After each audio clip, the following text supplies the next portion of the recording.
Hello दोस्तों, आप सबका स्वागत है राजस्थान एकेडमी पे। जैसे आप सबको पता है, हम लोग रिलेटेड वीडियोस बनाते हैं। आज के इस वीडियो में हम लोग एलएलबी फाइनल ईयर के एड पेपर के बारे में बात करने जा रहे हैं, जो कि है लैंड लॉ। चलो स्टार्ट करते हैं आज का वीडियो। सबसे पहले हम लोग के सामने आता है सेक्शन ए। उसके अंदर अब हम लोग को 10 क्वेश्चन देखने मिलते हैं। उनमें से 7 क्वेश्चन आपको करने रहते हैं। पहला क्वेश्चन है, उस दिनांक का उल्लेख कीजिए जिस दिनांक को राजस्थान काश्तकारी अधिनियम प्रवर्तन में आया। मतलब जिस दिन हमने जो राजस्थान काश्तकारी अधिनियम है उसको परिवर्तित किया, उसकी दिनांक पूछी है। क्वेश्चन नंबर 2, कृषि की परिभाषा दीजिए। क्वेश्चन नंबर 3, राजस्थान काश्तकारी अधिनियम को पारित करने के उद्देश्य और कारण को संक्षिप्त में बताइए।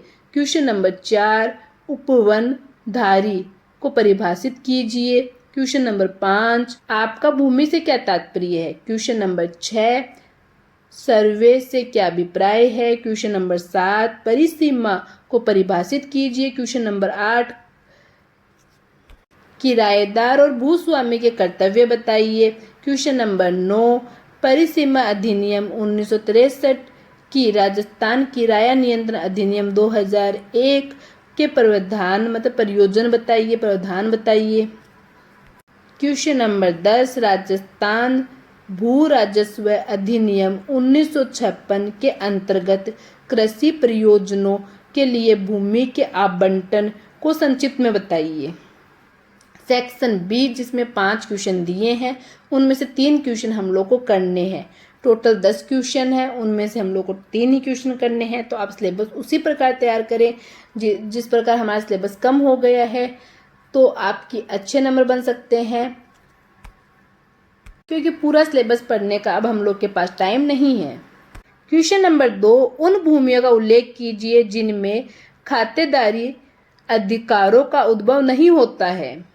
इसके अथवा में है राजस्थान काश्तकारी अधिनियम 1955 के अंतर्गत अभिधारियों के प्राथमिक अधिकारों की विवेचना कीजिए। क्वेश्चन नंबर 3, राजस्थान काश्तकारी अधिनियम के अंतर्गत राजस्व न्यायालयों की अंतर्निहित एवं अतिरिक्त शक्तियों की विवेचना कीजिए। इसके अथवा में दिया है, सिविल न्यायालय में अभिगृहित अधिकार का अभिभाग किए जाने की दशा में अपनाए जाने वाले प्रक्रिया की विवेचना कीजिए। क्वेश्चन नंबर 4, राजस्थान भू राजस्व अधिनियम के सुसंगत प्रावधानों का उल्लेख करते हुए राजस्थान राजस्व मंडल पर एक विस्तृत टिप्पणी लिखिए। इसके अथवा में है, राजस्थान भू राजस्व अधिनियम 1956 के अंतर्गत प्रथम और द्वितीय अपीलीय संबंधी प्रावधानों की विवेचना कीजिए। उन मामलों का भी उल्लेख कीजिए जिनमें अपील नहीं होती है। क्वेश्चन नंबर 5, राजस्थान भू राजस्व अधिनियम 1956 में उल्लेखित निर्देशों, पुनरीक्षण और पुनर्वलोकन संबंधी प्रावधानों का वर्णन कीजिए। इसके अथवा में है, अधिकारों के अभिलेख की अंतर्वस्तु का वर्णन कीजिए।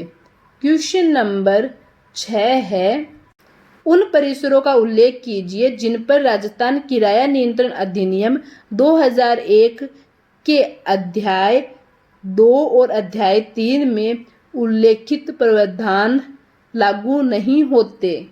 इसके अथवा में दिया है, राजस्थान किराया नियंत्रण अधिनियम के अंतर्गत किराए के पुनरीक्षण संबंधी प्रावधानों की विवेचना कीजिए।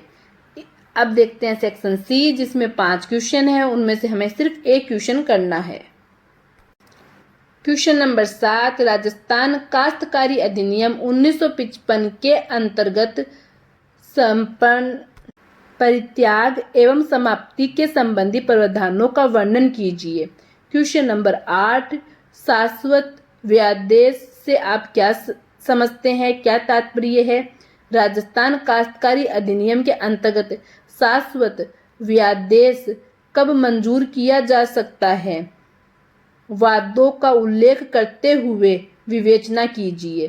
क्वेश्चन नंबर 9, राजस्थान भू राजस्व अधिनियम के अंतर्गत निम्न पर विचार कीजिए, विवेचना कीजिए। पहला, आर्थिक सर्वेक्षण। दूसरा, कर निर्धारण व्रतों का निर्माण। और तीसरा है लगान की दरों का आधार। क्वेश्चन नंबर 10, राजस्थान किराया नियंत्रण अधिनियम में किराएदारों की बेदखली के आधार की विवेचना कीजिए।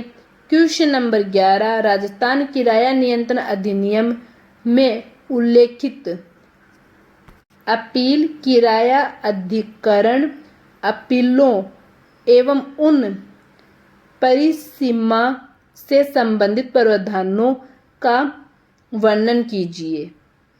इस प्रकार हम लोगों ने ये पेपर देखा। आपका इसके संबंधी कोई भी डाउट हो तो आप हमें कमेंट में पूछ सकते हैं और इस पेपर की PDF आपको डिस्क्रिप्शन बॉक्स में मिल जाएगी, आप वहां से डाउनलोड कर सकते हैं।